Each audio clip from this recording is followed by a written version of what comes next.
Diet అన్నారు. So దాని తర్వాత అక్కడ డైట్ గురించి ఎవరు మాట్లాడతారు ఆ టైంలో అని డైట్ అయిన పదం వినిపించేటప్పుడు తిరిగాను. డైటా ఎవరెక్కడ డైట్ అని తిరిగేటప్పటికి చూసాను. ఓకే, చూసేటప్పుడు నచ్చింది. ఇంకా అంటారు కదా ఫస్ట్ సైట్ లో ఇంకా నచ్చింది, మాట్లాడనిపించింది. కాసేపు కూర్చొని మాట్లాడాను, రెస్పాన్స్ లేదు, ఏం లేదు. ఇంకా ఏదో చిన్న ఇన్సిడెంట్ అయింది అక్కడ, ఎవరేదో మాట్లాడితే చెప్తూయడం అది జరిగినప్పుడు ఇది ఇప్పుడు మా ఆయన తీశారు. అదే అట్ ద సేమ్ టైం అక్కడ ఇంకొక అబ్బాయి ఉన్నాడు. ఈయన చూసిన వేరే వర్షన్ లో చూస్తే తను వేరే వర్షన్ లో చూసాడు. ఓకే, నేను సింగిల్ అప్పుడు. సో సింగిల్ గా ఉన్నప్పుడు ఈయన నా పక్కన ఉండరు, ఎవరు ఉండరు కాబట్టి మేము మా కమ్యూనిటీతో ఈ టైంలో వీళ్ళు ఎందుకు ఇక్కడ అంటే, మీరు ఈ టైంలో రావచ్చు, టీ తాగొచ్చు, మేము ఈ టైంలో వస్తే అది. తను నన్ను వేరేగా మాట్లాడేసరికి నాకు కోపం వచ్చి, ఏమని మాట్లాడి ఇట్లానే ఎక్కడుంటావు, మీ స్పాట్ ఎక్కడ అనేసరికి నువ్వేం మాట్లాడుతున్నావు అని నేను అన్నాను. నాకు తెలుసులే మీరు అందరూ ఎక్కడ ఉంటారో. ఈయన నాకు చిర్రెత్తుకొచ్చింది. అప్పుడే ఈయన మాట్లాడదామని ఆ పక్కన కూర్చున్నాడు, ఈ పక్కన వీడొచ్చాడు. నాకు ఇక బీపీ వచ్చేసి ఎలా కనపడుతుందా నీకు అని చెప్పి చెప్పు తీసేసరికి నలుగురు అక్కడ ఉన్నారు. ఈయన కూడా ఏమో ఇప్పుడు నేనేమన్నా అడిగితే నన్ను కూడా కొడతాదా అనుకున్నారేమో, కొంచెం సైలెంట్ ఉన్నారు. ఇక్కడ ఉన్న మనిషి కొంచెం అటు జరిగేది. బేసిక్ గా ఆడు తను కూర్చుంది, నేను తను కూర్చున్నాం పక్కనే. సో ఆడు అలా వచ్చి పైనుంచి వచ్చి మాట్లాడితే చెప్పు తీసేది. యాక్చువల్లీ కన్వర్జేషన్ కూడా లైట్ గా పడుతుంది, నేను కొంచెం డిస్టెన్స్ లో కూర్చున్నాను. సో చెప్పు తీసేసరికి ఏదో తేడాగాడు మాట్లాడి ఉంటాడు, నాకు తెలిసి అర్థమైంది. సో ఒక 2 నిమిషాలు నేను సైలెంట్ అయిపోయాను. వామ్ ఎంత హార్ష్ ఉంది ఆయన చెప్పు తీస్తుంది అని చెప్పేసి అందరి ముందు. అంటే సడన్ గా ఇప్పుడు అందరూ చాలా మంది ఉన్నారు. ఇప్పుడు ఉంటదో ఉండదో తర్వాత సంగతి. చాలా మంది నుంచుంటే అక్కడ కలిసి స్పాట్ ఎక్కడ ఈయన సరే నాకు అసలు మైండ్ తీసుకోలేకపోయాను. మీకు తెలుసు అయ్యప్ప సొసైటీ అంటే కొంచెం క్లాస్ గా ఉండేవాళ్ళు, జాబ్ చేసే వాళ్ళు ఉంటారు కాబట్టి ఆ టైంలో నన్ను అడగడం నాకు నచ్చల.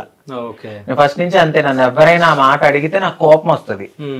నేను అలా రియాక్ట్ అయ్యాను. ఈయన కొద్దిగా పక్కన జరిగారు, వాడిని కొడదాం అనుకునేసరికి నా ఫ్రెండ్స్ ఆపేశారు. చెప్పు తీసాను కొట్టడానికే. ఇది తగిలితే నీకు తర్వాత పరువు ఉంటదా అని అడిగాను, అంతే. వాడు సారీ అనుకుంటూ వెళ్ళిపోయాడు. ఇక కొంచెం కూల్ చేసి దాని తర్వాత మీ హీరో ఎంట్రీ ఇచ్చిండు. ఈయన అప్పుడు నేను మెల్లగా కన్వర్జేషన్ స్టార్ట్ చేశా ఊరికే.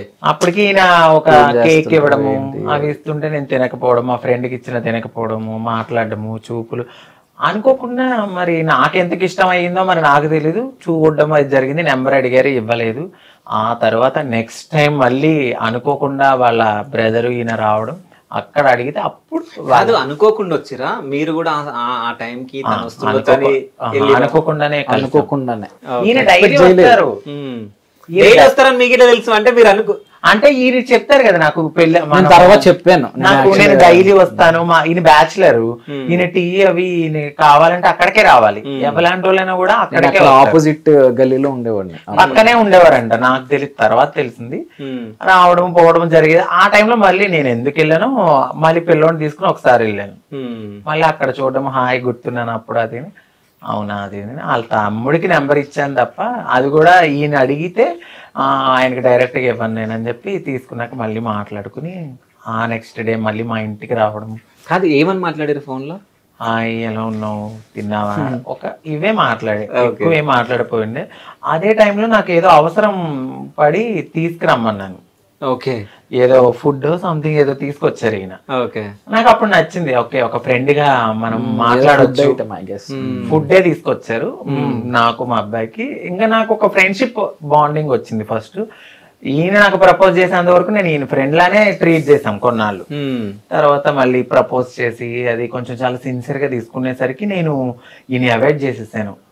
అమ్మో నాకు వద్దమ్మా ఈ ప్రేమ గీమా, నువ్వు ఫ్రెండ్ గా ఉండు, నాకు చాలు అది ఇది అంటే, లేదు నేను చాలా సిన్సియర్ గా లవ్ చేస్తున్నా, నువ్వు ఏదంటే అదే. అయితే మీ ఇంట్లో ఫోన్ చేయన్నాను ఊరికే.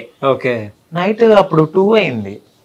ఇంకా సింగిల్ లైఫ్ సరదాగా ఎవరైనా ఫ్రెండ్స్ వస్తే మాట్లాడుకోవడం అవి జరిగాయి కాబట్టి ఈయన ఆ టైంలోనే ఆఫీస్ అయిపోయినప్పుడు నేను ఆ టైంలో ఫ్రీ ఉండడము, బదాయిలకి మేము లెగిసి ఉంటాం కాబట్టి వచ్చి మాట్లాడుతుంటే, అయితే మరి కావాలన్నావు కాబట్టి మీ ఇంట్లో వాళ్ళకి ఫోన్ చేయి, నేను ట్రాన్స్ అని చెప్పమని చెప్పేశాడు ఆయన.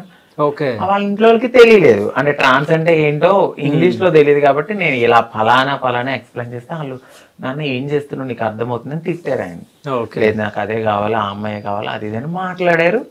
నేను ఇంకా నేను యాక్సెప్ట్ చేయలా, చాలా కాలం యాక్సెప్ట్ చేయలా.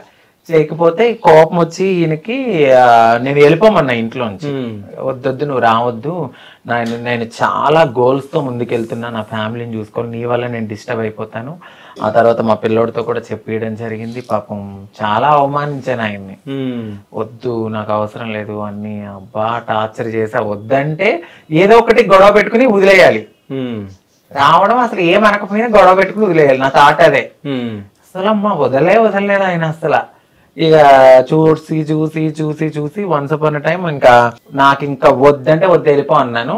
డైరెక్ట్ గా వెళ్ళి ఫోన్ పగలగొట్టేసి రూమ్ లో ఇక దాటిగా డ్రింక్ చేయడము, అసలు 2 days తినకుండా అలాగే బ్లాక్ చేయడము. నేను వేరే నెంబర్ నుంచి, ఈయన ఫోన్ పగిలిపోయింది కాబట్టి వేరే ఫోన్ లో వేసుకుని, వాళ్ళ తమ్ముడు ఫోన్ కూడా పగలగొట్టేసాడు నేను ఎత్తట్లేదని. వాళ్ళ బ్రదర్ వచ్చి ఎర్లీ మార్నింగ్ 6:30కి 3 days తర్వాత మా అన్నయ్య ఒకే రూమ్ లో ఉండి, ఆ నరసింహలో రమ్యకృష్ణ లాగా ఒకే రూమ్ లో ఉండి ఎవరిని ఆడుతుందంట. అసలు తినట్లేదు, తాగట్లేదు. ఆ పొగలు, ఆ డ్రింక్ బాటిల్ పగలగొట్టుకుని మొత్తం ఒక సినిమా చేశాడు ఆయన. మేనా గాజు పెంకులు పగలగొట్టినట్టు మొత్తం చేసి అబ్బాయి 6ంటికి వచ్చేసాడు ఉదయం. ఎవరా కాలింగ్ బిల్లు కొడుతున్నారంటే, నువ్వు ఉన్నావు ఆ రోజు? మా అబ్బాయి కూడా ఉన్నాడు, నాకు గుర్తులేదు. నేనే లెగిసి ఏంటి మీ గోల్ ఏంటి, మీరేంటి అని అంటే, లేదు ఇలా జరుగుతుంది ప్లీజ్ అంటే, అప్పుడు పిలిచాను. పిలిస్తే వచ్చాడు. మంచిగా మన మీద ప్రేమతో ఎలా ఉంటది, బాధ దుఃఖం అన్ని కలుపుకుని వచ్చి ప్లీజ్ అది ఇది అని మాట్లాడితే, లేదబ్బా మా లైఫ్ ఇది, మేము ఇలా ఉంటాం. ఈ రోజు ఒకలా ఉండొచ్చు, ఈ రోజు నువ్వు కంటికి చూసావో మనసుకు చూసావో, ఫ్రెండ్లీగా కొన్నాళ్ళు కంటిన్యూ చేద్దాం అనుకున్నాము. ఇంకా అలా అలా అలా ఓకే అన్నాడు. తర్వాత ఆయన చూసే విధానం నాకు తెలుసు కదా, ఇంకా ఈ నెల కాదని చెప్పి నన్ను బయటికి తీసుకెళ్ళు, నన్ను షాపింగ్కి తీసుకెళ్ళు, నా ఫ్రెండ్స్ అందరినీ తీసుకెళ్ళి ఆయన బిల్లు కట్టించడం. 35,000 బిల్లు కట్టారంటే అర్థం చేసుకోవాలి. 35,000 బిల్లు కట్టించారు మీరు?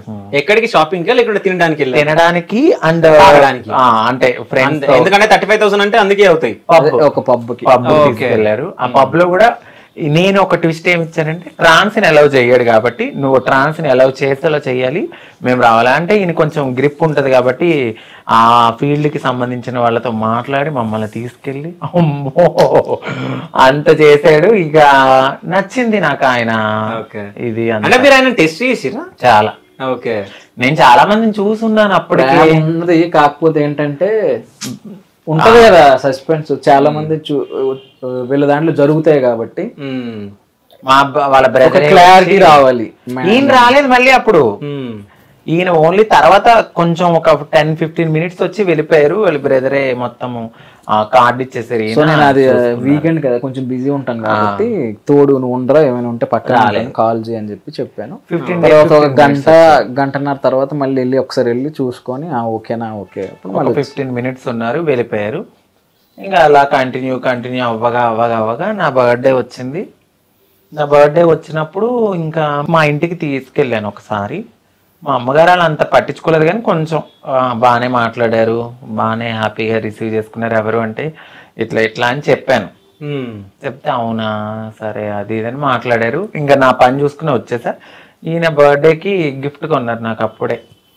ఇప్పుడు ఇంటి కోసమనే కొన్ని బయట ఉన్నాయని చెప్పా కదా, అందులో ఉంది అది. నక్లీస్ తీసుకున్నారు నాకు. నక్లీస్ తీసుకున్నారు. పార్టీకి చాలా బాగా గ్రాండ్ గా చేశారు. అప్పుడు 3 లక్షలు ఎగిరిపోయినాయి ఆయనకి. సో అప్పుడు నచ్చిర్రా? డబ్బు కోసం కాదు, అంటే ఖర్చు పెట్టగా అయినా కూడా నన్ను వదిలేస్తాడా, ఈయనకున్న ప్రేమ వదిలేసుకుంటా. ఇప్పుడు ఒక టెస్ట్ చేస్తున్నప్పుడు ఒక అమ్మాయి పదే నాకు అది ఖర్చు పెట్టి ఇది ఖర్చు పెట్టి అంటే అది ట్రూ లవ్ కాదనుకుని వదిలేస్తారు కదా, అట్లా కాదనుకుంటారేమో అనుకున్నాను. బట్ ఆయనకి తెలుసు నేను ప్రేమ. ఒకవేళ నిజంగా కాదని అనుకుని మీరు ఏం చేస్తుండే? మీకు అప్పుడు లవ్ పెరుగుతుండే, స్టార్ట్ అవుతుండే? అలా ఏం లేదు, నేను అప్పటికే చాలా స్ట్రాంగ్ గా ఉన్నానండి. నేను నా ఫ్రెండ్స్ దగ్గర చూసి ఉన్నాను. నేను చాలా స్ట్రాంగ్. నేను అసలు నాకు అది కావాలి అంటే అది కావాలి, అది వద్దు అంటే వద్దు. నేను అది కష్టపడాలి అంటే కష్టపడతా. మరి ఆయన గురించి కష్టపడ్డారా లేదా మీరు? నేను ఎప్పుడు ఆయన కోసం అయితే కష్టపడలేదు, ఆయనే నా కోసం ఎప్పుడు కష్టపడుతూనే ఉన్నారు. ఇప్పటికీ ఆయనకి ఎన్ని బాధలున్నా నన్ను బాగా చూసుకుంటాడు, నన్ను నొప్పించరు. నేను అది కావాలంటే అది కావాలి. అయితే మీకు నచ్చింది కదా, నచ్చినాక ఇంత సతాయిస్తుంటే మీరు ఎందుకు ఈ వెంటనే ఎందుకు పడ్డారు? నాకు కంప్లీట్ గా ఇంకా కనెక్ట్ అయిపోయింది ఇంకా హార్ట్ కి. సో లైఫ్ లాంగ్ తనతోనే ఉండాలి. ఎన్ని ఇలాంటివి వస్తుంటాయి పోతుంటాయి. అంటే నాకు ఇష్టం ఉంది, కానీ నేను ఆయనకి వేరే పెళ్లి చేయాలి ఆ సో ఇష్టం, ఆమె ఆ థాట్ లో ఉంది. నేను ఆ థాట్ లోనే ఉండేదని, నా థాట్ వద్దు, నేను నీతోనే ఎందుకు ఉంటాను. మళ్ళీ పిల్లల ఎక్స్పెక్టేషన్ ఉంటది కదా మీ మమ్మీ డాడీకి, పిల్లలు అది ఇది మనవలు మనవరాలు అని చెప్పేసి. నేను ఈయన వచ్చేసరికి మరి నాకు ఇష్టం లేకపోతే నేను రెడీ అయ్యి ఎందుకు కూర్చుంటాను? చక్క చీర కట్టుకుని రెడీ అయ్యి జడేసుకుని కూర్చుని ఎందుకుంటాను? అవన్నీ ఆయన అబ్జర్వ్ చేశారు. సరే పెళ్ళైన తర్వాత మీరు అనడం జరిగిందా ఇంకో పెళ్లి చేసుకొని? అన్నాను. అన్నారా మీరు? ఓకే. చెప్తేనే ఒక పెద్ద ఇన్సిడెంట్ కూడా అయింది. ఏమైంది? అమ్మో, అసలు చెప్పలేము. అది చెప్పాలైతే కోసేసుకోవడము, నాకు ఇంకొద్దని ఫ్యామిలీతో అసలు మాట్లాడలేదు. పెద్ద గొడవ అది. ఇంకా ఇక్కడ ఇంత పెద్ద ఒక కోల్ ఉండి తాగేశాడు. First Harpic తాగేశారు. తాగేసి ఇంత పెద్ద కోలు, నన్ను ఎంత పెళ్లి చేసుకోమంటున్నావా, నలుగురిలో నిన్ను ఇలా చేసుకుంటేనే ఇలా పెట్టేసుకున్నాడు. ఆ మచ్చ ఇక్కడ ఇలా పడిపోయింది. దేనితోటి? ఇప్పుడు ఆపరేషన్ లేకుండానే మోకాళ్లకు ప్లాస్మా ట్రీట్మెంట్. మీ ఆర్థోపెటిక్ సమస్యలన్నిటికీ రోబోటిక్ టెక్నాలజీ ద్వారా తక్కువ ఖర్చుతో శాశ్వత పరిష్కారం. Free consultation. ప్రతి ట్రీట్మెంట్ పై 20% డిస్కౌంట్. ఈ ఆఫర్ కొద్ది రోజులు మాత్రమే. త్వరపడండి. V9 hospitals 9281465842.